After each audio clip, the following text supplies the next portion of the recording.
Merci de suivre cette édition complète de l'information sur Equinox Télévision.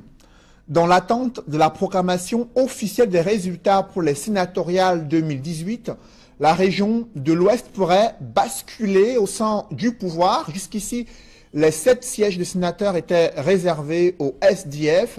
Selon le dépouillement des résultats au soir du 25 mars 2018, le SDF, l'UDC, l'UMS et l'UNDP subissent le diktat du RDPC en attendant la proclamation officielle des résultats de ces sénatoriales 2018. Des précisions avec Dallas Cana et Jean-Paul Chouniat. Au terme des résultats provisoires du dépouillement des 10 bureaux de vote de l'Ouest, le Social Democratic Front de John Frundi et l'Union démocratique du Cameroun d'Adamou Dabdjoya n'ont pu remporter ce deuxième scrutin des consultations sénatoriales de la région. Associée à l'Union nationale pour la démocratie et le progrès UNDP, l'Union des mouvements socialistes UMS, ces 4 partis de l'opposition totalisent moins de 300 voix contre plus de 800 pour le Rassemblement démocratique du peuple camerounais. Ainsi, dans les départements de Bambuto et des Hauts-Plateaux, SDF, UNDP, UMS et UDC s'en tirent avec 0 voix. Le RDPC totalisant 336 suffrages exprimés. Dans la mine noire, le Konki et le Ndé, SDF, UMS, 1 voix chacun. Le RDPC raflant 180 suffrages exprimés. Dans le Romcam, l'UMS de Pierre Kouemo obtient 25 voix contre 138 pour le RDPC. UDC et SDF, 1 voix chacun. Dans ce scrutin, la plus grosse surprise vient de la MIFI. Aux 4 conseillers SDF ont offert leur voix au RDPC. Scénario similaire inattendu dans le Noun. Au finish, le bon perdant de ces sénatoriales, c'est l'UNDP. Sans conseiller municipal, le parti de Bello Bouba n'a pu arracher la sympathie du moindre électeur. 0 voix dans toute la région. Si le Conseil constitutionnel entérine ces résultats provisoires, la liste RDPC que conduit l'homme d'affaires Sylvestre Ngouchingué sera proclamée élue. Les 7 sénateurs RDPC et leurs suppléants succédant ainsi à leurs homologues du SDF qui étaient plébiscités aux premières sénatoriales de 2013. Au-delà du taux de participation élevé pour ces sénatoriales, Elecam s'est montré vague sur la date de publication de ces résultats officiels de ce scrutin, se limitant à invoquer les délais prévus dans le code électoral. Joël Essenge et Gizogo. Après le vote, place nette est faite aux chiffres relatifs au sénatorial 2018. C'est le directeur général de l'ECAM qui s'est chargé de cette mission au cours d'une conférence de presse à Yaoundé.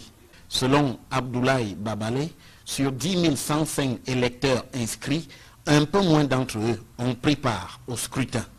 9 305 conseillers municipaux, membres du collège électoral pour l'élection des sénateurs, ont déposé un bulletin dans l'urne. Il ajoute que le taux de participation se situe au-delà de 90%. Nous avons donc dégagé un taux de participation de 92%. Il y a eu 800 abstentions. Le taux d'abstention est de 7,95%. S'agissant des délais de proclamation des résultats, le directeur général de l'ECAM les situe à 15 jours conformément à la loi. Il y aura possibilité au cours de la réunion de la Commission nationale de recensement général de vote de dégager des cas qui sont susceptibles d'engager de recours, c'est-à-dire le contentieux électoral. Mais dans un délai de 15 jours, le Conseil constitutionnel est tenu de publier les résultats de l'élection des sénateurs qui s'est tenue ce jour. Sur cette même question des résultats, le porte-voix de l'ECAM explique par ailleurs que cet organisme ne peut publier les tendances d'après les prescriptions légales. Si des incidents ont été enregistrés dans les régions du Nord-Ouest et du Sud-Ouest, le directeur général de l'ECAM soutient que le vote s'est bien déroulé sur l'ensemble du territoire national. Il y a eu au cours de cette journée quelques inquiétudes au début des opérations, notamment dans la région du Sud-Ouest, et un cas qui nous avait été signalé dans la région du Nord-Ouest. Ceci n'a pas empêché les électeurs de remplir leurs devoirs civiques. Des chiffres et des données qui seront certainement confrontés à ceux des partis politiques et des observateurs électoraux. Durant ce scrutin, la forte présence des autorités administratives et la prise de position ont sémé la confusion dans l'esprit des Camerounais, alors que Elekam est chargé de conduire le processus électoral et d'organiser les élections au Cameroun. Le nouveau ministre de l'administration territoriale s'est présenté comme le ministre en charge des questions électorales au Cameroun, de quoi susciter des questions sur le rôle trouble du gouvernement dans le processus électoral censé être conduit de façon indépendante par l'instance électorale du Cameroun. Évocation avec Éric Martial Ndiomo. La sortie de Paul Atangandi au soir du 25 mars a le mérite de susciter de nombreuses interrogations tant sur la forme que dans le contenu. D'abord sur la forme, le ministre de l'administration territoriale semble se défaire des usages qui voulaient que jusque-là ces types de communication soient gérés par le ministre de la communication. La méthode Atangandi est donc bien en marche. Ensuite, dans le fond, le MINAT commence par une déclaration qui fait polémique. En ma qualité de ministre en charge des questions électorales au sein du gouvernement. Ceci a le mérite de donner la sensation à un retour aux années au cours desquelles les questions électorales incombaient à l'administration territoriale. Or, la donne a bien évolué. Cette sortie aura donc mis Elekam sous éteignoir pour la première élection parmi les multiples de l'année 2018. Plus encore, l'omniprésence des gouverneurs, préfets, sous-préfets et cadres de l'administration autour de l'organisation, de la supervision et du contrôle de cette élection n'est pas passé inaperçu. Est-ce un signal fort et de force pour les prochaines élections? Certains hommes politiques s'interrogent. Enfin, dans le contenu, Paul Atangandi se veut élogieux sur le déroulement du scrutin. Le scrutin s'est effectivement tenu dans tous les chefs-lieux de nos 58 départements. D'une manière générale, le scrutin s'est déroulé dans l'ordre, le calme et la sérénité telle que prescrit par le chef de l'État, son Excellence, M. Paul Biya. Un discours qui contraste avec la réalité sur le terrain. Il fait fi des tensions et abstentions dans certaines régions et surtout du cas d'une caméra débusquée dans un bureau de vote du Nord-Ouest et dont a parlé Adolphe Lélé-L'Afrique. Nous avons cependant constaté un incident ici à Bengui où on a découvert un dispositif dans le bureau de vote. Au finish, il s'est agi d'une communication qui n'a pas enseigné grand-chose, mais qui avait, a posteriori, d'autres visées. L'instance électorale Elekam a-t-elle vraiment eu les mains libres pour organiser ce scrutin? Certes, la disposition légale confère à Elekam le pouvoir de conduire le processus électoral, mais l'omniprésence des autorités administratives et leur prise de position, vous l'avez vu, sème la confusion dans l'esprit des Camerounais. S'agit-il des interférences politico-administratives? Certains analystes soutiennent cette thèse, évoquant la mainmise du gouvernement pour contrôler le processus électoral au Cameroun. Joël Sengue et Ike Cyril. Peu après la fermeture des bureaux de vote, le ministre de l'administration territoriale s'est exprimé sur le déroulement des élections sénatoriales au Cameroun. Mais avant lui et pendant le scrutin, les gouverneurs, préfets et sous-préfets dans plusieurs localités ont sillonné les bureaux de vote et se sont également exprimés sur le déroulement du scrutin. Pour Dr Ile Kamga, spécialiste des questions électorales, c'est clair que le gouvernement veut faire main basse sur le processus électoral. Elle permet aujourd'hui de comprendre jusqu'à quel niveau le peuple camerounais a été trompé. Parce que le MINAT, en la réalité, est-ce qu'il est jamais sorti des élections? Il est sorti par l'appellation, mais il est toujours resté dans les élections de manière fondamentale. L'erreur que M. Biya peut-être avait commis en installant Elekam à la présidence de l'Ekam, peut-être quelqu'un qui ne venait pas de l'administration, il a rapidement corrigé. Parce que quand on a vu qu'il y avait des scènes de liberté de la part de M. Fonkamazou, on a dit non, c'est pas comme ça que ça a été conçu. Il fallait que le MINAT reste. Et c'est pour ça qu'on a pris un haut fonctionnaire du MINAT pour mettre à la tête d'élection de Cameroun, avec un autre cacique qu'on appelle M. Babalé. Donc ce duo-là rappelle à suffisance que l'administration publique pro-RDPC reprend de manière globale le contrôle des élections. Il est du devoir de l'État d'assurer la sécurité des personnes et des biens. Mais Hilaire Kamga pense que les pouvoirs publics ont outrepassé leur mission en allant jusqu'à se prononcer sur le déroulement des élections. Vous croyez que ce rôle-là leur permet d'être les communicants publics le jour de l'élection où on a besoin de savoir un peu que l'administration est hors du jeu électoral? Vous pensez vraiment que c'est de ça qu'il est question? Vous pensez que les responsables d'élection de Cameroun n'étaient pas plus à même de pouvoir communiquer sur ce qui se déroulait? Pour conclure, le spécialiste des questions électorales affirme que la présence de l'autorité administrative sur le théâtre des opérations le jour du scrutin trahit sa volonté de verrouiller le processus. Il revient à l'organisateur d'une part et au contrôleur et au superviseur d'autre part de nous dire de quoi il est question. Surtout pas aux préfets, sous-préfets et autres gouverneurs qui ont un autre rôle à jouer mais qui n'ont pas à communiquer. Il n'y a pas d'angle par lequel on pourrait me justifier cette super présence, cette trop grosse présence de l'autorité administrative dans le chantier de l'élection aujourd'hui, surtout pour les élections sénatoriales. La loi confère à Elections Cameroun le pouvoir d'organiser et de conduire le processus électoral au Cameroun. Dr Hilaire Kamga, spécialiste des questions électorales, considère la présence sur le terrain et les prises de parole de l'autorité administrative sur le déroulement des élections comme une ingérence inacceptable. Pour commenter ce dossier politique, je reçois sur ce plateau Cyril Sambaka. Bonsoir. Bonsoir. Vous êtes le vice-président national de l'UDC, candidat sénatorial dans la région du littoral. Vous venez de suivre cette réaction du docteur Hilaire Kamga sur la présence importante des autorités administratives durant le scrutin.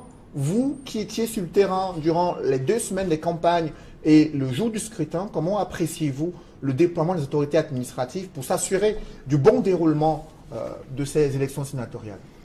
En réalité, les autorités administratives devaient veiller, n'est-ce pas, à ce que s'il y a des incidents, c'était à eux d'assurer la sécurité. Mais comme Hilaire Kamga venait de le dire, la présence était manifeste. Et non seulement cela, ils étaient en compagnie des ministres, des directeurs généraux, des hauts fonctionnaires. Ils étaient dans les cours où se déroulaient les élections. C'était, ma foi, une histoire terrible. Est-ce que leur attitude était de nature à pouvoir influencer, troubler ou visait à avoir un contrôle ou un droit de regard sur ces élections-là? Cédric, quand on se rend compte dans des bureaux de vote qu'il y a des gens qui y entrent en tremblant, ça vous dit quelque chose. Et quand les résultats des urnes arrivent, vous voyez le score. Vous comprenez que c'était la méthode soviétique. C'est pour cette raison qu'il fallait aller à ces élections. De quelle méthode soviétique parlez-vous concrètement? Je veux dire qu'il y a eu des menaces. Il y a eu des menaces puisque quand on va aux élections, on va pour expliquer son programme aux conseillers municipaux et il y a une adhésion. Quand il y a une adhésion, vous le savez. Mais quand des conseillers municipaux vous disent que c'est très grave, il n'y a rien à faire, on est saucissonné.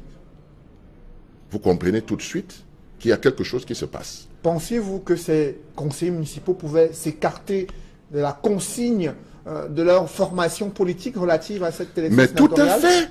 Nous étions en campagne. Tout à fait. C'est la raison d'ailleurs pour laquelle cela s'est passé comme ça. C'est-à-dire que la méthode soviétique a été utilisée. Il fallait aller manu militari. La réaction après les élections, c'est quoi? C'est que les conseillers municipaux n'ont rien fêté. Ce sont les élites qui ont fêté. Parce que c'est eux qui ont gagné sur la procédure qu'ils ont mis en place pour avoir ce nombre de voix. Les conseillers municipaux ne se sont pas exprimés en toute conscience. C'est-à-dire qu'ils ont été poussés. Je parle du littoral. Hein. Je parle du littoral parce qu'à l'ouest, c'était l'argent. Mais dans le littoral, je vous dis, ils ont caressé les partis politiques de l'opposition qui n'étaient pas en course. C'est la raison pour laquelle vous verrez, certains qui ont été corrects ont voté le bulletin blanc n'est-ce pas? Ils ont voté bulletin blanc et d'autres ont voté pour le parti au pouvoir, ce qui n'exclut pas que l'UDC que je représentais a eu des voix en dehors des conseillers municipaux de l'UDC. Seulement, c'était infime parce que c'était des courageux qui l'ont fait. Mais quand vous regardez les résultats, vous comprenez que l'opposition camerounaise a un problème. Et quel problème il s'agit? Au regard du déroulement de ce scrutin, on a suivi le directeur général des élections estimé que dans l'ensemble, tout s'est bien déroulé, en dehors de quelques incidents signalés dans certaines régions anglophones. Alors vous, au regard de ce que vous êtes en train de décrier, est-ce que l'UDC espère entrer au Sénat? Alors là, votre question, je ne la comprends pas très bien parce qu'on attend les résultats encore définitifs. Nous ne l'avons pas tout de suite. Hein, mais ce que je dis, c'est que quand vous allez aux élections, c'est dans l'espoir d'entrer au Sénat parce que vous avez quelque chose à apporter. Si vous avez un programme, vous le mettez sur la table et vous allez aux élections. Ce que je regrette, c'est que les électeurs n'ont pas été libres dans leur choix. Et je vous dis, l'exemple même, c'est dans le Vouri, dans la Sanaga maritime, dans le CAM, où ils sont allés, dans le CAM, c'était la catastrophe. C'était la catastrophe. Donc, ils sont allés manu militari pour aller voter, tout en tremblant, je vous le dis. Donc, à partir de ce moment, c'est ce qu'ils ont appelé la discipline du parti. La discipline du parti, comment se traduit-elle? C'est ça la question. Mais les résultats sont là, les élites ont fêté et les conseillers municipaux sont rentrés la tête basse. Justement, à quoi est-ce que vous pourriez vous attendre lors de, bien sûr, la proclamation des résultats? Vous savez que le code électoral prévoit 2 semaines d'attente et qui doivent être publiés, ces résultats, par le Conseil constitutionnel. Ce délai, au regard du nombre de votants, qui est moins de 10 000 et qu'il faut attendre 2 semaines, est-ce que vous êtes favorable à ce type de système? Non, mais c'est une curiosité camerounaise. Quand tout le pays doit voter, ça prend du temps. Quand quelques personnes doivent voter, ça prend du temps. Mais les élections sénatoriales n'ont même pas traîné jusqu'à midi. En principe, à midi, c'était déjà pratiquement terminé partout. Donc ça a été prolongé, là où il y avait quelques conseillers qui n'est-ce pas, ne venaient pas voter. Vous savez que le vote du conseil, c'est obligatoire. Donc on est obligé d'attendre jusqu'au dernier. Donc c'est ce qui s'est passé. C'est pour cette raison que dans certains bureaux de vote, on a dû attendre jusqu'à 18 h. Mais en réalité, ma foi, je pense que on devrait annoncer les résultats. Ce folklore-là et tout ça, moi je pense que ça n'a pas lieu d'être parce que dès aujourd'hui, tout devait être bouclé. Je ne vois pas, si on n'a pas pu boucler ces quelques conseillers, ces 81 bureaux de vote à travers le territoire camerounais, ça veut tout simplement dire que la loi a prévu de proroger parce que si, dans le cas où ça ne marche pas, il faut qu'on puisse trouver des moyens pour renverser la vapeur. Moi, c'est ce que je me dis. Sinon, les résultats devaient être prononcés aujourd'hui même. Le Conseil constitutionnel va proclamer ses tout premiers résultats dans l'histoire de cette institution. Est-ce que vous avez des attentes particulières sur le rôle que cette instance doit jouer dans le recensement, le contrôle, les vérifications des différents suffrages exprimés? Je pense que la technique que le parti au pouvoir a utilisée, ils ont pris le soin quand même, n'est-ce pas, de faire en sorte que les contentieux soient impossibles. Bon, on peut avoir quelques contentieux, comme à l'ouest où il y a eu à Tchang. Vous comprenez, jusqu'à présent, je n'ai pas eu le bureau B, parce que le bureau B avait des problèmes. Donc, en dehors de ça, je pense qu'ils ont pris soin de tout faire pour embrigader d'abord les électeurs et ensuite faire en sorte que ça puisse passer. Donc, nous pensons franchement que le Conseil constitutionnel n'aura pas grand-chose à faire, mais néanmoins, ce qu'on doit reconnaître, c'est que ces élections ont permis au Conseil constitutionnel, n'est-ce pas, de siéger, et chaque Camerounais peut apprécier aujourd'hui. Je dis ça par rapport aux jeunes qui arrivent et qui pensent que l'élection sénatoriale, c'était rien du tout, mais l'élection sénatoriale, c'est quelque chose d'important pour un pays comme le Cameroun, qui a diverses ethnies, etc., etc. Donc, je pense que ça aussi, ça permet d'analyser et de savoir ce à quoi il faut s'attendre. Parce que quand on arrive en politique, il faut avoir des expériences. Et ça, c'est une expérience première du Conseil constitutionnel. Donc, tout homme qui est parti à ces élections, tout parti qui a participé, sait à quoi s'attendre, apprécie de différentes façons. Mais quand on est absent en politique, vous voyez, là, le sénatorial, on prédisait que le RDPC allait rafler, mais nous nous sommes rendus compte pendant la campagne électorale que le RDPC comptait plutôt sanctionner. Bon, quelque chose s'est passé, le RDPC a pu gagner, et c'est la raison principale, comme je vous disais dès le départ, que si vous observez bien, les conseillers municipaux sont rentrés chez eux. Ce sont les élites qui ont fêté. Parce que la stratégie qu'ils ont mis en place a fonctionné. Merci Cyril Sambaka. Je rappelle que vous êtes vice-président national de l'Union démocratique du Cameroun. Allons tout de suite à Fumban, où la mairie a été victime d'un cambriolage. Près de 2 millions de francs CFA en espèces ont été emportés et plus de 20 millions de timbres. Un gardien en faction a même failli être tué en s'opposant aux brigands. Le récit est fait avec Mama Soufor, Dalaskana et Jean-Paul Chouniat. Au loin, tout paraît calme à la mairie de Fumban. Pourtant, des malfrats y ont semé la pagaille toute la nuit, vandalisant un par un les différents bureaux de recouvrement et recettes à la recherche d'argent et autres valeurs. Le spectacle se déroule à moins de 300 mètres du commissariat de sécurité publique. Ils ont demandé oui, je veux la mort ou la vie.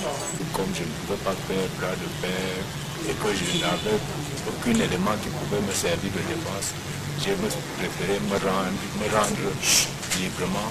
Une fois le tour du propriétaire achevé, les bourreaux remercient leur guide gardien, lui assénant coups et blessures mortelles. L'autre a levé son arrache-cou pour me casser le front. L'autre, je ne sais où c'était toujours avec quel morceau me percer. Au-delà d'énormes dégâts matériels et la paperasse saccagée pêle-mêle, les bandits emportent un butin constitué d'importants stocks de timbres et de l'argent en espèces. Selon les déclarations de Madame le receveur, il y a des timbres de 20 millions qui ont été apportés dans le portefeuille. Chez le caissier, il y avait un parateur de son timbre. En timbre et en espèces qui ont été aussi apportés. Pour l'instant, les malfrats courent encore dans la nature. Seule l'enquête de police en cours pourrait élucider les circonstances et les vrais mobiles de ce cambriolage à la mairie de Fumban. La chute d'un poteau électrique donne des sueurs froides aux populations résidentes à Bafan.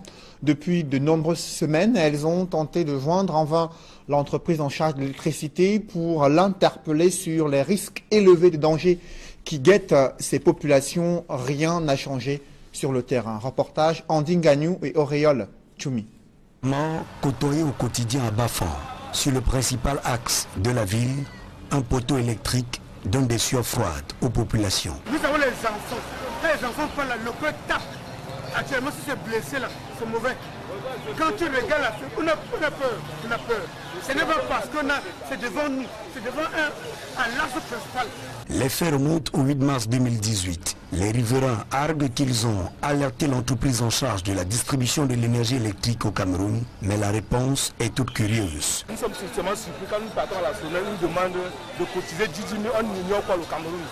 Quand on va cotiser 10 000 pour venir les voir devant, alors que nous poussons tous les contrôleurs, nous payons nos cautions tous les jours. Et ça nous surprend même, et nous avons décidé que nous ne pouvons pas cotiser ces 10 000 là pour les donner. Parce qu'on ne sait pas dans qu'est-ce que ça doit entrer. Donc. Pour la soleil, les factures viennent, nous payons nos factures. Et quand les factures viennent, nous payons nos factures, on va encore nous demander de cotiser peut-être 10 000 pour partir avoir la soleil. Parce que c'est ça, c'est l'état d'urgence. Quand un côté électrique tombe à cette situation-ci, l'État doit vraiment s'engager rapidement à le faire. Il y a le coucher, et ça nous met en problème. Les automobilistes déplorent l'inaction et tentent au quotidien des manœuvres incertaines pour échapper à la mort. Un accident ici là dernièrement parce que c'est en plein carrefour. La voiture qui passe direct, la voiture qui entre, il faut que la voiture serre par ici. Donc, ça a fallu causer l'accident. Dernièrement, ça ne fait pas 4 jours ici là. Un poteau électrique alimenté, au fil, blessés et scotchés, des usagers qui pour certains ont déjà fait les frais de cette étrange promiscuité.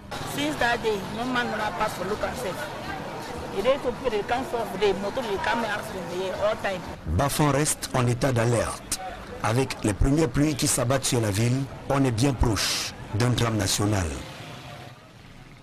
Nous sommes en pleine semaine sainte destinée à commémorer la passion du Christ et des chrétiens sont appelés à multiplier les prières, à faire preuve de pénitence et de partage durant cette semaine jusqu'à la célébration de la fête de Pâques. François Dikoumé et Julingue Nyondé.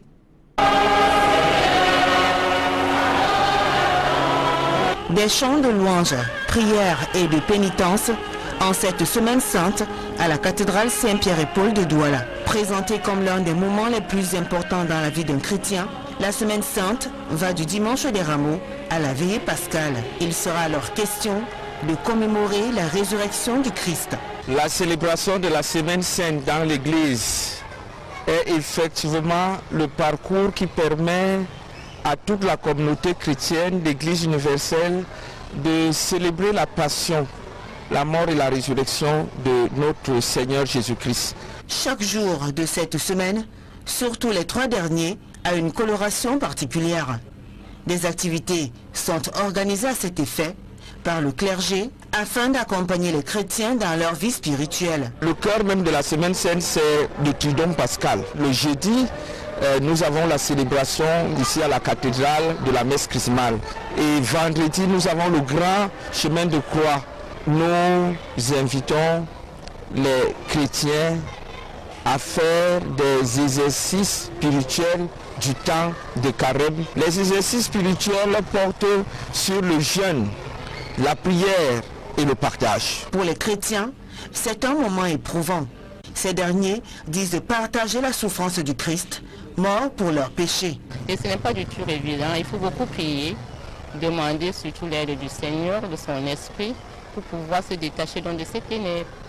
Et je crois que c'est une semaine qui est enrichissante pour tout le monde, parce qu'en fait, on devrait faire des efforts pour prendre cette semaine pour pouvoir célébrer la Pâque. La semaine sainte représente pour moi un moment tellement sacré, parce que le Christ a donné sa vie pour nous afin que vraiment nous serons libérés. La semaine sainte va du dimanche 25 mars et se termine le 31 mars 2018, jour de Pâques. Ce sera alors la célébration de l'entrée triomphale du Christ à Jérusalem.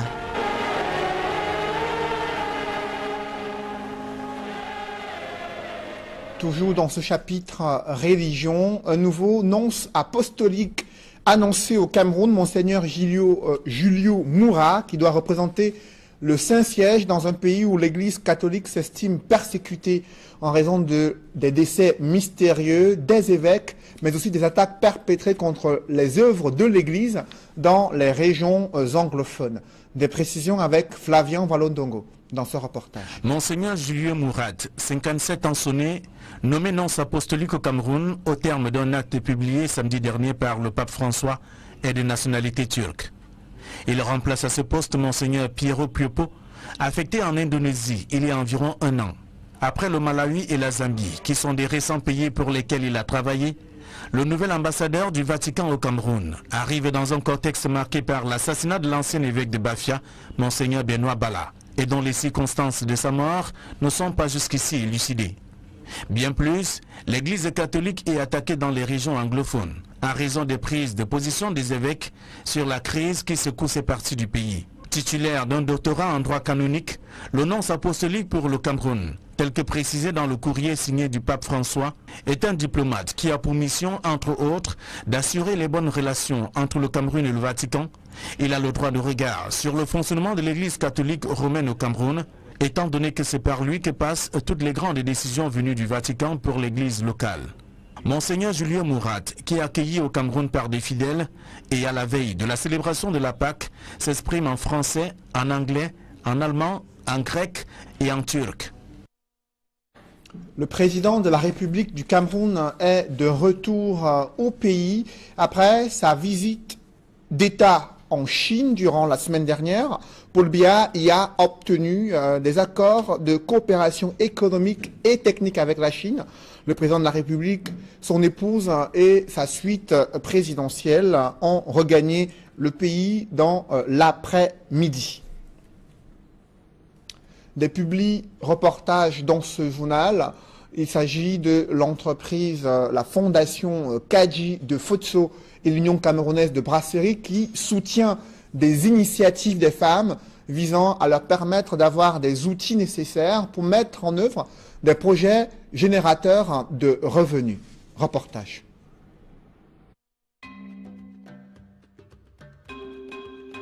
Je suis Ngwakabia Sipora Béatrice. Je fais partie de la première cohorte des bénéficiaires de UCB International Women's Scholarships.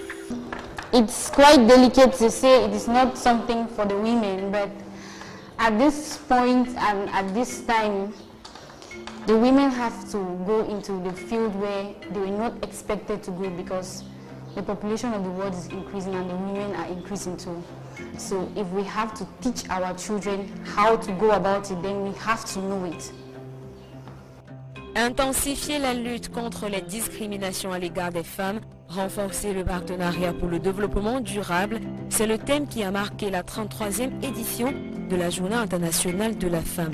Hommage à cette célébration et surtout soucieuse de contribuer à l'émancipation des femmes au Cameroun et encore plus de démontrer sa solidarité en leur faveur, la Fondation Fouatoula Kadji Fosso, en partenariat avec l'Union camerounaise de brasserie UCB, a lancé depuis le 23 février un concours offrant aux femmes la possibilité de gagner des bourses de formation professionnelle. UCB and the Kadji Foundation is giving an opportunity for you to realize our dreams.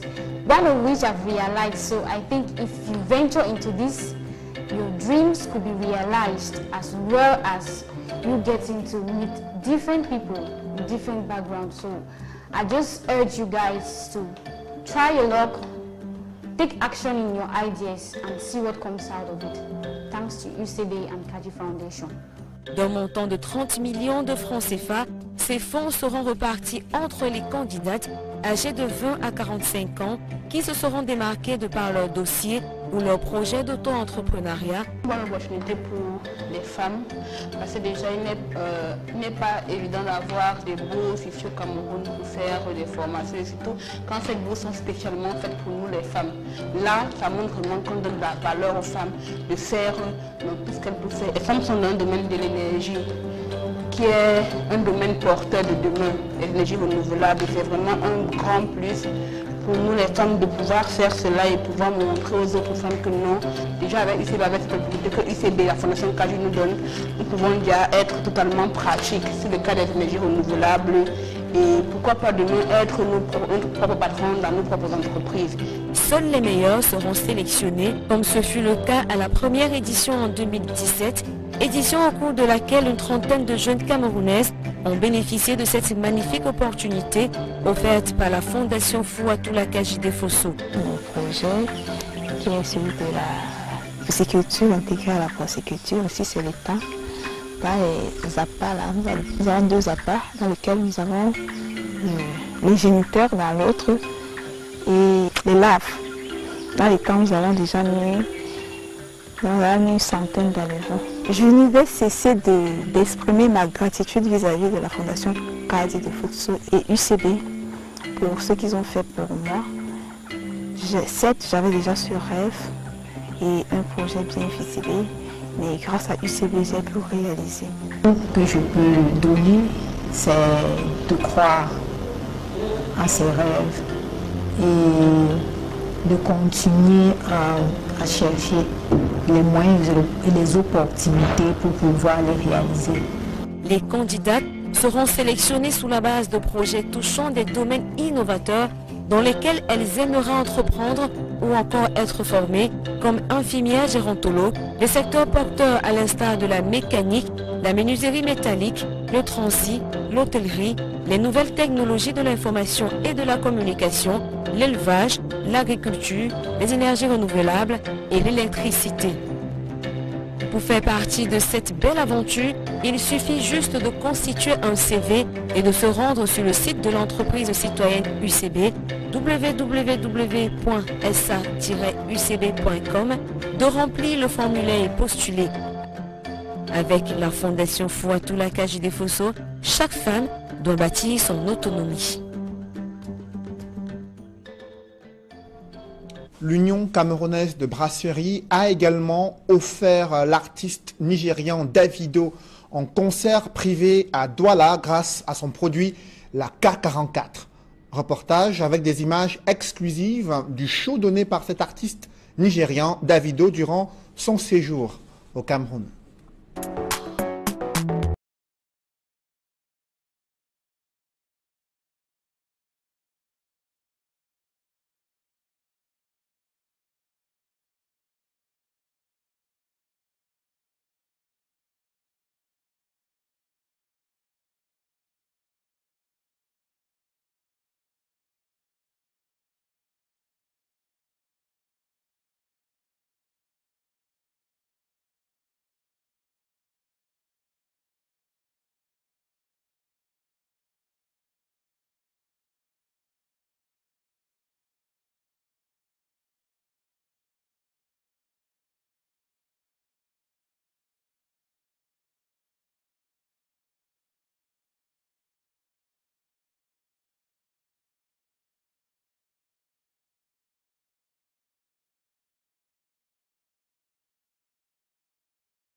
Dont la production porte les signatures de Sony Music et Icon Prod, l'artiste et musicien le plus doué de sa génération a joué les prolongations le dimanche 18 mars à l'occasion d'un showcase privé. Un moment de pur bonheur, marqué en première partie par la prestation remarquable et remarquée du phénomène Salatiel. L'artiste camerounais au top de tous les hits sur le plan national a séduit et conquis un public chaleureux à travers des mélodies envoûtantes. Et si ma famille te refuse, s'il te plaît, le jour du mariage, prête-moi ta famille. Je ne vais pas te laisser, non, non, non, non, te laisser. Un récital qui bénéficiait toujours du soutien incontournable de la nouvelle star du premium au Cameroun, la K44. Une marque qui se positionne aujourd'hui plus que jamais comme l'alternative premium de luxe.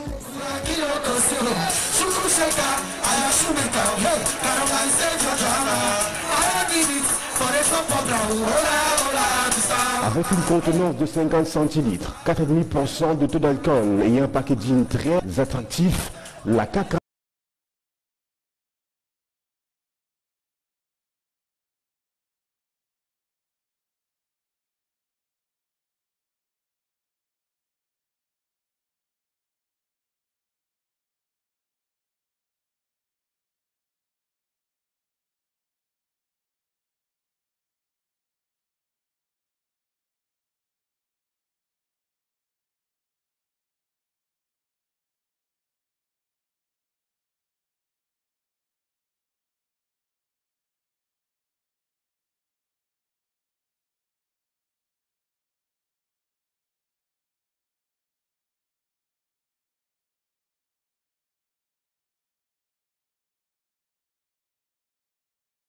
Vous l'avez suivi ce week-end, le Cameroun qui renoue avec la victoire lors d'un match amical.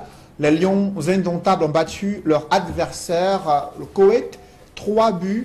Un match qui a été suivi par nos services des sports. Et ce soir, l'émission 100% Foot va certainement analyser cette rencontre.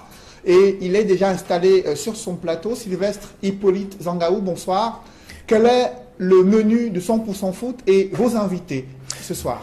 Bonsoir Cédric, le menu, vous avez commencé par donner quelques indications. Donc nous revenons sur ce match amical disputé par le Cameroun, disputé et remporté par le Cameroun face au Koweït. C'était donc hier, 3-1, un doublé de Christian Bassogok après l'ouverture du score à la 11e minute par Vincent Boubacar.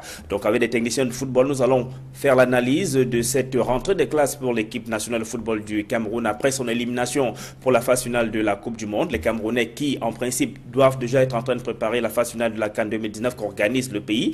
Donc on distribuera les bons et les mauvais points. Les choix d'Alexandre Bellinga, justement, qui a utilisé ces 3 gardiens de but qu'il a appelés pour cette rencontre. Nous parlerons également de ces résultats de la 10e journée du championnat Elite One. Belle victoire de l'Union sportive de Douala et surtout la première victoire de la saison de l'Aigle Royal de la Ménois. En 2e division également, nous allons revenir sur ce classico en images et un résumé de Aïe-Cyril. Canon face au Tonnerre de Yaoundé, c'était dimanche. En Nord-Une, au stade militaire, victoire du Canon de Yaoundé 2-1 sur le rival sportif le Tonnerre Kalara Club de Yaoundé. Et enfin, nous reviendrons aussi sur cette victoire de la Panthère sportive d'Undé. Malgré la crise qui secoue ce club depuis le début de la saison, Panthère a battu Dynamo 4-1. Donc 2 techniciens de football, Anissé Mbargafoué qui nous dira ce soir finalement, est-ce que son aventure avec Edding Sport de la Ligue qui se poursuit ou pas. On rappelle qu'il est le champion du Cameroun en titre avec Edding Sport de la Ligue mais que depuis le début de la saison, il n'a disputé aucun match avec son club. Donc on verra donc qu'est-ce qu'il en est ce soir. Clément Zico également, consultant Equinox Télévision, sera en plateau avec nous.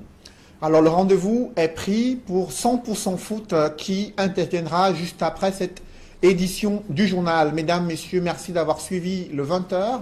Je vous souhaite une bonne soirée sur Equinox Télévision.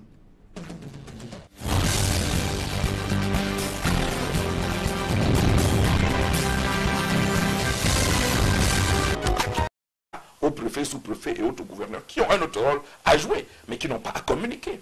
Il n'y a pas d'angle par lequel on pourrait me justifier cette super présence, cette trop grosse présence de l'autorité administrative dans le chantier de l'élection aujourd'hui, surtout pour les élections sénatoriales. La loi confère à Elections Cameroun le pouvoir d'organiser et de conduire le processus électoral au Cameroun. Dr Hilaire Kamga, spécialiste des questions électorales, considère la présence sur le terrain et les prises de parole de l'autorité administrative sur le déroulement des élections comme une ingérence inacceptable. Pour commenter ce dossier politique, je reçois sur ce plateau Cyril Sambaka. Bonsoir. Bonsoir. Vous êtes le vice-président national de l'UDC, candidat sénatorial dans la région du littoral. Vous venez de suivre cette réaction du docteur Hilaire Kamga sur la présence importante des autorités administratives durant le scrutin. Vous qui étiez sur le terrain durant les 2 semaines des campagnes et le jour du scrutin, comment appréciez-vous le déploiement des autorités administratives pour s'assurer du bon déroulement de ces élections sénatoriales? En réalité, les autorités administratives devaient veiller, n'est-ce pas, à ce que s'il y a des incidents, c'était à eux d'assurer la sécurité. Mais comme Hilaire Kamga venait de le dire, la présence était manifeste. Et non seulement cela, ils étaient en compagnie des ministres, des directeurs généraux, des hauts fonctionnaires. Ils étaient dans les cours où se déroulaient les élections. C'était, ma foi, une histoire terrible. Est-ce que leur attitude était de nature à pouvoir influencer, troubler ou visait à avoir un contrôle ou un droit de regard sur ces élections-là? Cédric, quand on se rend compte dans des bureaux de vote qu'il y a des gens qui y entrent en tremblant, ça vous dit quelque chose. Et quand les résultats des urnes arrivent, vous voyez le score. Vous comprenez que c'était la méthode soviétique. C'est pour cette raison qu'il fallait aller à ces élections. De quelle méthode soviétique parlez-vous concrètement? Je veux dire qu'il y a eu des menaces. Il y a eu des menaces puisque quand on va aux élections, on va pour expliquer son programme aux conseillers municipaux et il y a une adhésion. Quand il y a une adhésion, vous le savez. Mais quand des conseillers municipaux vous disent que c'est très grave, il n'y a rien à faire, on est saucissonné. Vous comprenez tout de suite qu'il y a quelque chose qui se passe. Pensiez-vous que ces conseillers municipaux pouvaient s'écarter de la consigne de leur formation politique relative à cette élection sénatoriale? Mais tout à fait. Nous étions en campagne. Tout à fait. C'est la raison d'ailleurs pour laquelle cela s'est passé comme ça. C'est-à-dire que la méthode soviétique a été utilisée. Il fallait aller manu militari. La réaction après les élections, c'est quoi? C'est que les conseillers municipaux n'ont rien fêté. Ce sont les élites qui ont fêté. Parce que c'est eux qui ont gagné sur la procédure qu'ils ont mis en place pour avoir ce nombre de voix. Les conseillers municipaux ne se sont pas exprimés en toute conscience. C'est-à-dire qu'ils ont été poussés, je parle du littoral, hein, je parle du littoral parce qu'à l'ouest, c'était l'argent. Mais dans le littoral, je vous dis, ils ont caressé les partis politiques de l'opposition qui n'étaient pas en course. C'est la raison pour laquelle vous verrez, certains qui ont été corrects ont voté le bulletin blanc, n'est-ce pas? Ils ont voté bulletin blanc et d'autres ont voté pour le parti au pouvoir, ce qui n'exclut pas que l'UDC que je représentais a eu des voix en dehors des conseillers municipaux de l'UDC. Seulement, c'était infime parce que c'était des courageux qui l'ont fait. Mais quand vous regardez les résultats, vous comprenez que l'opposition camerounaise a un problème. Et quel problème il s'agit? Au regard du déroulement de ce scrutin, on a suivi le directeur général des élections estimé que dans l'ensemble, tout s'est bien déroulé, en dehors de quelques incidents signalés dans certaines régions anglophones. Alors vous, au regard de ce que vous êtes en train de décrier, est-ce que l'UDC espère entrer au Sénat? Alors là, votre question, je ne la comprends pas très bien parce qu'on attend les résultats encore définitifs. Nous ne l'avons pas tout de suite. Hein, mais ce que je dis, c'est que quand vous allez aux élections, c'est dans l'espoir d'entrer au Sénat parce que vous avez quelque chose à apporter. Si vous avez un programme, vous le mettez sur la table et vous allez aux élections. Ce que je regrette, c'est que les électeurs n'ont pas été libres dans leur choix. Et je vous dis, l'exemple même, c'est dans le Vouri, dans la Sanaga maritime, dans l'Oncam, où ils sont allés, dans l'Oncam, c'était la catastrophe. C'était la catastrophe. Donc, ils sont allés manu militari pour aller voter tout en tremblant. Je vous le dis. La présence des autorités administratives et la prise de position ont sémé la confusion dans l'esprit des Camerounais, alors que Elekam est chargé de conduire le processus électoral et d'organiser les élections au Cameroun. Le nouveau ministre de l'administration territoriale s'est présenté comme le ministre en charge des questions électorales au Cameroun, de quoi susciter des questions sur le rôle trouble du gouvernement dans le processus électoral censé être conduit de façon indépendante par l'instance électorale du Cameroun. Évocation avec Éric Martial Ndiomo. La sortie de Paul Atangandi au soir du 25 mars a le mérite de susciter de nombreuses interrogations tant sur la forme que dans le contenu. D'abord sur la forme, le ministre de l'administration territoriale semble se défaire des usages qui voulaient que jusque-là ces types de communication soient gérés par le ministre de la communication. La méthode Atangandi est donc bien en marche. Ensuite, dans le fond, le MINAT commence par une déclaration qui fait polémique. En ma qualité de ministre en charge des questions électorales au sein du gouvernement. Ceci a le mérite de donner la sensation à un retour aux années au cours desquelles les questions électorales incombaient à l'administration territoriale. Or, la donne a bien évolué. Cette sortie aura donc mis Elekam sous éteignoir pour la première élection parmi les multiples de l'année 2018.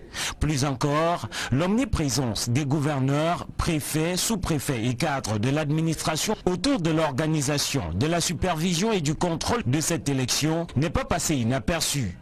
Est-ce un signal fort et de force pour les prochaines élections? Certains hommes politiques s'interrogent. Enfin, dans le contenu, Paul Atangandi se veut élogieux sur le déroulement du scrutin. Le scrutin s'est effectivement tenu dans tous les chefs-lieux de nos 58 départements.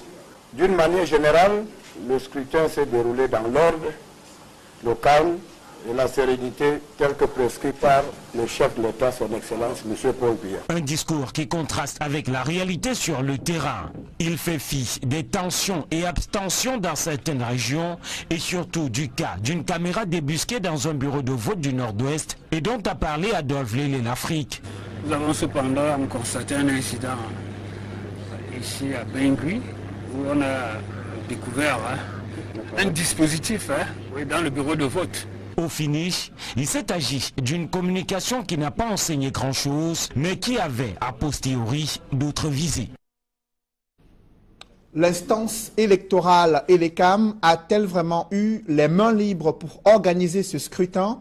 Certes, la disposition légale confère à Elekam le pouvoir de conduire le processus électoral, mais l'omniprésence des autorités administratives et leur prise de position, vous l'avez vu, sème la confusion dans l'esprit des Camerounais. S'agit-il des interférences politico-administratives? Certains analystes soutiennent cette thèse, évoquant la mainmise du gouvernement pour contrôler le processus électoral au Cameroun. Joël Sengue et Ike Cyril. Peu après la fermeture des bureaux de vote, le ministre de l'administration territoriale s'est exprimé sur le déroulement des élections sénatoriales au Cameroun. Mais avant lui et pendant le scrutin, les gouverneurs, préfets et sous-préfets dans plusieurs localités ont sillonné les bureaux de vote et se sont également exprimés sur le déroulement du scrutin. Pour Dr Ile Kamga, spécialiste des questions électorales, c'est clair que le gouvernement veut faire main basse sur le processus électoral. Elle permet aujourd'hui de comprendre jusqu'à quel niveau le peuple camerounais a été trompé. Parce que le MINAT, en la réalité, est-ce qu'il est jamais sorti des élections? Il est sorti par l'appellation, mais il est toujours resté dans les élections de manière fondamentale. L'erreur que M. Biya peut-être avait commis en installant l'ECAM, à la présidente de l'ECAM, peut-être quelqu'un qui ne venait pas de l'administration, il a rapidement corrigé. Parce que quand on a vu qu'il y avait des scènes de liberté de la part de M. Fonkomazou, on a dit non, c'est pas comme ça que ça a été conçu. Il fallait que le MINAT reste. Et c'est pour ça qu'on a pris un haut fonctionnaire du MINAT pour mettre à la tête d'élection de Cameroun, avec un autre cacique qu'on appelle M. Babalé. Donc ce duo-là rappelle à suffisance que l'administration publique pro-RDPC reprend de manière globale le contrôle des élections. Il est du devoir de l'État d'assurer la sécurité des personnes et des biens. Mais Ile Kamga pense que les pouvoirs publics ont outrepassé leur mission en allant jusqu'à se prononcer sur le déroulement des élections. Vous croyez que ce rôle-là leur permet d'être les communicants publics le jour de l'élection où on a besoin de savoir un peu que l'administration est hors du jeu électoral? Vous pensez vraiment que c'est de ça qu'il est la question? Vous pensez que les responsables d'élection de Cameroun n'étaient pas plus à même de pouvoir communiquer sur ce qui se déroulait? Pour conclure, le spécialiste des questions électorales affirme que la présence de l'autorité administrative sur le théâtre des opérations le jour du scrutin trahit sa volonté de verrouiller le processus. Il revient à l'organisateur d'une part et au contrôleur et au superviseur d'autre part de nous dire de quoi il est question. Surtout pas.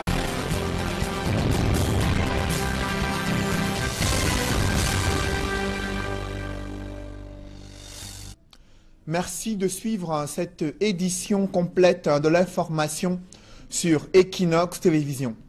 Dans l'attente de la proclamation officielle des résultats pour les sénatoriales 2018, la région de l'Ouest pourrait basculer au sein du pouvoir. Jusqu'ici, les 7 sièges de sénateurs étaient réservés au SDF. Selon le dépouillement des résultats au soir du 25 mars 2018, le SDF, l'UDC, l'UMS et l'UNDP subissent le diktat du RDPC en attendant la proclamation officielle des résultats de ces sénatoriales 2018. Des précisions avec Dallas Kana et Jean-Paul Chouniat. Au terme des résultats provisoires du dépouillement des 10 bureaux de vote de l'Ouest, le Social Democratic Front de John Frundi et l'Union démocratique du Cameroun d'Adamou Dabdjoya n'ont pu remporter ce deuxième scrutin des consultations sénatoriales de la région. Associée à l'Union nationale pour la démocratie et le progrès UNDP, l'Union des mouvements socialistes UMS, ces 4 partis de l'opposition totalisent moins de 300 voix contre plus de 800 pour le Rassemblement démocratique du peuple camerounais. Ainsi, dans les départements de Bambuto et des Hauts-Plateaux, SDF, UNDP, UMS et UDC s'en tirent avec 0 voix. Le RDPC totalisant 336 suffrages exprimés. Dans la Mine Noire, le Konki et le Ndé, SDF, UMS, 1 voix chacun. Le RDPC raflant 180 suffrages exprimés. Dans le Romcam, l'UMS de Pierre Kouemo obtient 25 voix contre 138 pour le RDPC.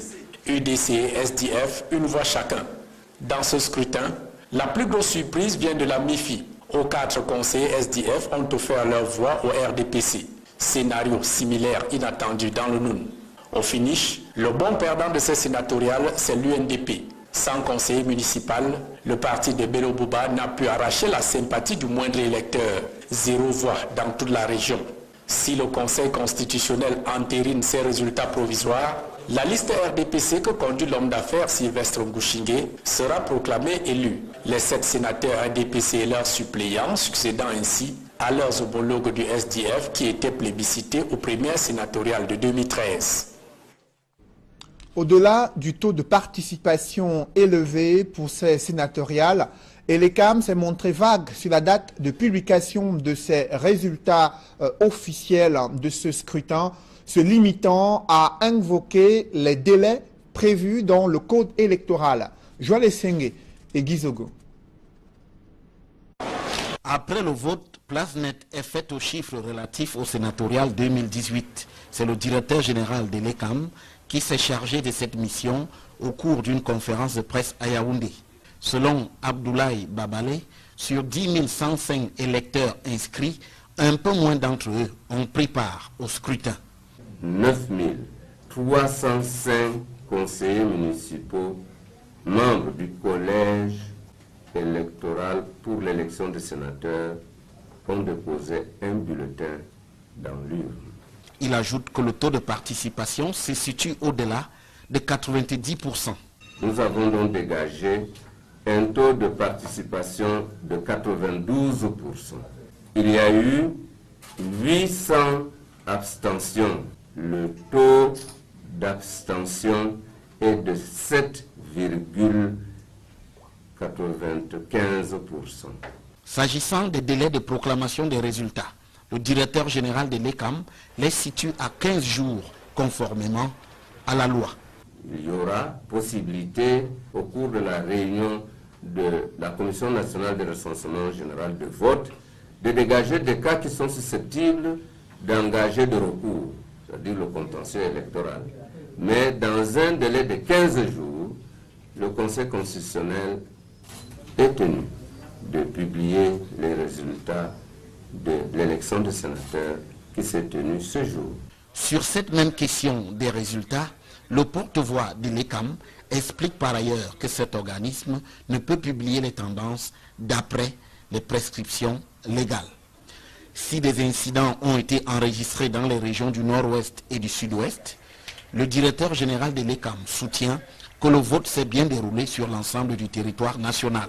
Il y a eu au cours de cette journée quelques inquiétudes au début des opérations, notamment dans la région du Sud-Ouest, et un cas qui nous avait été signalé dans la région du Nord-Ouest.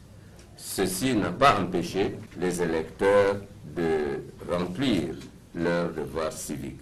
Des chiffres et des données qui seront certainement confrontés à ceux des partis politiques et des observateurs électoraux.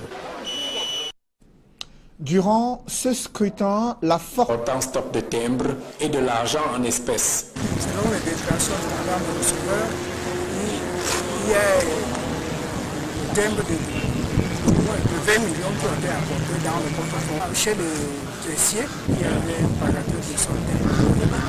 En timbre et en espèces qui ont été aussi apportés. Pour l'instant, les malfrats courent encore dans la nature. Seule l'enquête de police en cours pourrait élucider les circonstances et les vrais mobiles de ce cambriolage à la mairie de Foumban. La chute d'un poteau électrique donne des sueurs froides aux populations résidentes à Bafan. Depuis de nombreuses semaines, elles ont tenté de joindre en vain l'entreprise en charge de l'électricité pour l'interpeller sur les risques élevés de danger qui guettent ces populations. Rien n'a changé sur le terrain. Reportage Andine Gagnou et Auréole Tchoumi. Côtoyé au quotidien à Bafan, sur le principal axe de la ville, un poteau électrique donne des sueurs froides aux populations. Nous avons les enfants. Quand les enfants prennent le cœur tape. Actuellement, si c'est blessé là, c'est mauvais. Quand tu regardes là, on a peur. On a peur. Ce n'est pas parce qu'on a, c'est devant nous, c'est devant un l'axe principal. Les faits remontent au 8 mars 2018. Les riverains arguent qu'ils ont alerté l'entreprise en charge de la distribution de l'énergie électrique au Cameroun, mais la réponse est toute curieuse. Nous sommes justement surpris quand nous partons à la semaine, nous demandent de cotiser 10 000, on ignore quoi le Cameroun. Quand on va cotiser 10 000 pour venir leur voir devant, alors que nous puissions nous les contrôler, nous payons nos cautions tous les jours. Et ça nous surprend même. Et si nous avons décidé que nous ne pouvons pas postuler ces 10 000 là pour la donner. Parce qu'on ne sait pas dans qu'est-ce que ça doit entrer. Donc. Pour les partis viennent nous payer nos factures. Et quand les partis viennent nous payer nos factures, on va encore nous demander de postuler quel 10 000 pour partir avoir la soulève. Parce que c'est ça, c'est l'état d'urgence. Quand un côté électrique tombe à cette situation-ci, l'État doit vraiment s'engager rapidement à le faire. Il y a le coucher. Et ça nous met en problème. Les automobilistes déplorent l'inaction et tentent au quotidien des manœuvres incertaines pour échapper à la mort. Un accident ici dernièrement parce que c'est en plein carrefour. La voiture qui passe direct, la voiture qui entre, il faut que la voiture serre par ici. Donc, ça a fallu causer l'accident. Dernièrement, ça ne fait pas 4 jours ici là. Un poteau électrique alimenté. Au fil, blessés et scotchés, les usagers qui pour certains ont déjà fait les frais de cette étrange promiscuité. Since that day, no man will pass for local safe. Il est au plus de camp for des motos de caméras all time. Bafan reste en état d'alerte. Avec les premières pluies qui s'abattent sur la ville, on est bien proche d'un drame national. Nous sommes en pleine semaine sainte destinée à commémorer la passion du Christ et des chrétiens sont appelés à multiplier les prières, à faire preuve de pénitence et de partage durant cette semaine jusqu'à la célébration de la fête de Pâques. François Dikoumé et Julingue Nyondé.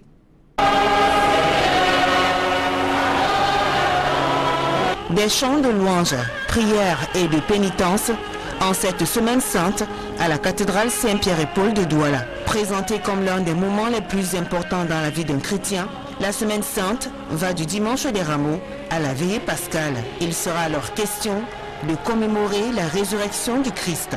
La célébration de la semaine sainte dans l'église est effectivement le parcours qui permet à toute la communauté chrétienne d'église universelle de célébrer la passion, la mort et la résurrection de notre Seigneur Jésus-Christ. Chaque jour de cette semaine, surtout les 3 derniers, a une coloration particulière. Des activités sont organisées à cet effet par le clergé afin d'accompagner les chrétiens dans leur vie spirituelle. Le cœur même de la semaine sainte, c'est le Triduum pascal. Le jeudi, nous avons la célébration ici à la cathédrale de la messe chrismale. Et vendredi, nous avons le grand chemin de croix. Nous invitons les chrétiens à faire des exercices spirituels du temps de carême. Les exercices spirituels portent sur le jeûne, la prière et le partage. Pour les chrétiens, c'est un moment éprouvant. Ces derniers disent partager la souffrance du Christ, mort pour leurs péchés. Et ce n'est pas du tout évident, il faut beaucoup prier, demander surtout l'aide du Seigneur, de son esprit, pour pouvoir se détacher de ces ténèbres. Et je crois que c'est une semaine qui est enrichissante pour tout le monde, parce qu'en fait, on devrait faire des efforts pour prendre cette semaine pour pouvoir célébrer la Pâque. La semaine sainte représente pour moi un moment tellement sacré, parce que le Christ a donné sa vie pour nous, afin que vraiment nous serons libérés. La semaine sainte va du dimanche 25 mars et se termine le 31 mars 2018, jour de Pâques. Ce sera alors la célébration de l'entrée triomphale du Christ à Jérusalem.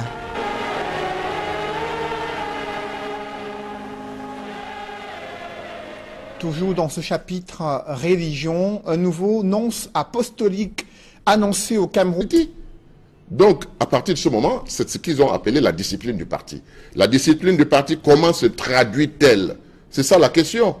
Mais les résultats sont là, les élites ont fêté et les conseillers municipaux sont rentrés la tête basse. Justement, à quoi est-ce que vous pourriez vous attendre lors de, bien sûr, la proclamation des résultats? Vous savez que le code électoral prévoit 2 semaines d'attente et qui doivent être publiés, ces résultats, par le Conseil constitutionnel. Ce délai, au regard du nombre de votants, qui est moins de 10 000, et qu'il faut attendre 2 semaines, est-ce que vous êtes favorable à ce type de système? Non, mais c'est une curiosité camerounaise. Quand tout le pays doit voter, ça prend du temps. Quand quelques personnes doivent voter, ça prend du temps. Mais les élections sénatoriales n'ont même pas traîné jusqu'à midi. En principe, à midi, c'était déjà pratiquement terminé partout. Donc ça a été prolongé, là où il y avait quelques conseillers qui n'est-ce pas, ne venaient pas voter. Vous savez que le vote du conseil, c'est obligatoire. Donc on est obligé d'attendre jusqu'au dernier. Donc c'est ce qui s'est passé. C'est pour cette raison que dans certains bureaux de vote, on a dû attendre jusqu'à 18 h. Mais en réalité, ma foi, je pense que on devrait annoncer les résultats. Ce folklore-là et tout ça, moi je pense que ça n'a pas lieu d'être parce que dès aujourd'hui, tout devait être bouclé. Je ne vois pas, si on n'a pas pu boucler ces quelques conseillers, ces 81 bureaux de vote à travers le territoire camerounais, ça veut tout simplement dire que la loi a prévu de proroger parce que si, dans le cas où ça ne marche pas, il faut qu'on puisse trouver des moyens pour renverser la vapeur. Moi, c'est ce que je me dis. Sinon, les résultats devaient être prononcés aujourd'hui même. Le Conseil constitutionnel va proclamer ses tout premiers résultats dans l'histoire de cette institution. Est-ce que vous avez des attentes particulières sur le rôle que cette instance doit jouer dans le recensement, le contrôle, les vérifications des différents suffrages exprimés? Je pense que la technique que le parti au pouvoir a utilisée, ils ont pris le soin quand même, n'est-ce pas, de faire en sorte que les contentieux soient impossibles. Bon, on peut avoir quelques contentieux, comme à l'ouest où il y a eu à Tchang. Vous comprenez, jusqu'à présent, je n'ai pas eu le bureau B, parce que le bureau B avait des problèmes. Donc, en dehors de ça, je pense qu'ils ont pris soin de tout faire pour embrigader d'abord les électeurs et ensuite faire en sorte que ça puisse passer. Donc, nous pensons franchement que le Conseil constitutionnel n'aura pas grand-chose à faire, mais néanmoins, ce qu'on doit reconnaître, c'est que ces élections ont permis au Conseil constitutionnel, n'est-ce pas, de siéger, et chaque Camerounais peut apprécier aujourd'hui. Je dis ça par rapport aux jeunes qui arrivent et qui pensent que l'élection sénatoriale, c'était rien du tout, mais l'élection sénatoriale, c'est quelque chose d'important pour un pays comme le Cameroun, qui a diverses ethnies, etc., etc. Donc, je pense que ça aussi, ça permet d'analyser et de savoir ce à quoi il faut s'attendre. Parce que quand on arrive en politique, il faut avoir des expériences. Et ça, c'est une expérience première du Conseil constitutionnel. Donc, tout homme qui est parti à ces élections, tout parti qui a participé, sait à quoi s'attendre, apprécie de différentes façons. Mais quand on est absent en politique, vous voyez, le sénatorial, on prédisait que le RDPC allait rafler, mais nous nous sommes rendus compte pendant la campagne électorale que le RDPC comptait plutôt sanctionner. Bon, quelque chose s'est passé, le RDPC a pu gagner. Et c'est la raison principale, comme je vous disais dès le départ, que si vous observez bien, les conseillers municipaux sont rentrés chez eux. Ce sont les élites qui ont fêté, parce que la stratégie qu'ils ont mis en place a fonctionné. Merci Cyril Sambaka. Je rappelle que vous êtes vice-président national de l'Union démocratique du Cameroun. Allons tout de suite à Fumban, où la mairie a été victime d'un cambriolage. Près de 2 millions de francs CFA en espèces ont été emportés et plus de 20 millions de timbres. Un gardien en faction a même failli être tué en s'opposant aux brigands. Le récit des faits avec Mama Soufor, Dalaskana et Jean-Paul Chouniat. Au loin, tout paraît calme à la mairie de Fumban. Pourtant, des malfrats y ont semé la pagaille toute la nuit, vandalisant un par un les différents bureaux de recouvrement et recettes à la recherche d'argent et autres valeurs. Le spectacle se déroule à moins de 300 mètres du commissariat de sécurité publique. Ils ont demandé, oui, je veux la mort ou la vie. Comme je ne pouvais pas faire bras de fer et que je n'avais aucun élément qui pouvait me servir de défense, j'ai préféré me rendre librement. Une fois le tour du propriétaire achevé, les bourreaux remercient leur guide gardien, lui assénant coups et blessures mortelles. L'autre a levé son arrache pour me casser le front. L'autre, je ne sais où, c'était toujours avec quel morceau me percer. Au-delà d'énormes dégâts matériels et la paperasse saccagée pêle-mêle, les bandits emportent un butin constitué d'importance.